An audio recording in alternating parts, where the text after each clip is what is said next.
And the government has assured the country that it is ready to deal with the second round of invasion by desert locusts in case it happens. Agriculture Cabinet Secretary Peter Munya, while addressing a high-level meeting bringing together stakeholders, said the challenge to dealing with the invasion has been supply of pesticides, but there are measures in place to ensure it comes to an end. Experts who spoke to Citizen Television, however, warned that the delay in containing the so-called hopper bans will see the country take more than a year to deal with the menace.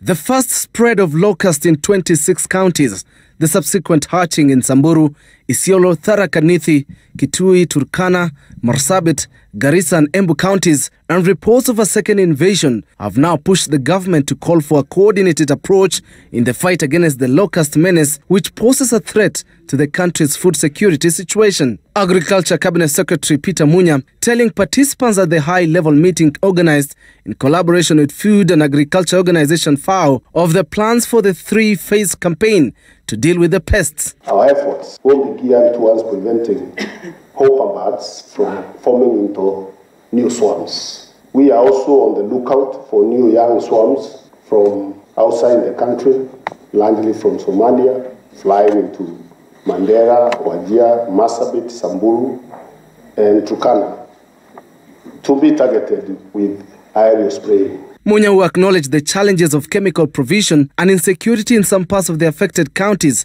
said there is an elaborate plan to ensure those areas are covered. The Ministry, together with the FAO, is now currently training 50 local youths from Garissa and 50 local youths from Mandera this week in Kitui. But it is the Cabinet Secretary's assurance that the government will be able to deal with the hopper bans in the next 3 months that experts dispute, as some are about to become immature adults which are able to fly in swarms before maturing, mating and finding new breeding ground, further expanding the challenges faced.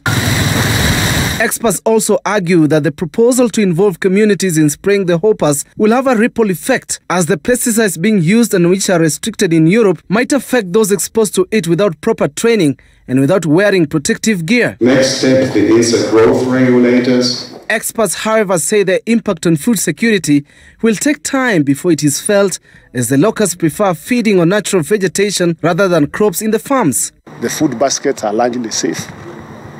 What we have is some destruction in the pastoral areas, and that destruction is what we want to rebuild. Even if we do a very good job in Kenya and neighboring countries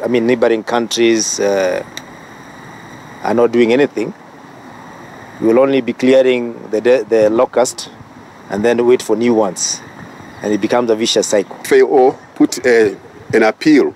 The estimates for all the affected countries amounting to about $135 million. The response so far that we have received from international partners is reaching up to 100 million. The government has so far received 1.4 billion shillings from the World Bank to help contain the menace, with an estimated 100,000 litres of chemicals needed for the whole exercise in the next 2 months. An assessment report on the effects of the locust, the success of dealing with the menace, the environmental impact is expected to be ready in the next 1 month. Elfas Lagat, Citizen TV, Nairobi.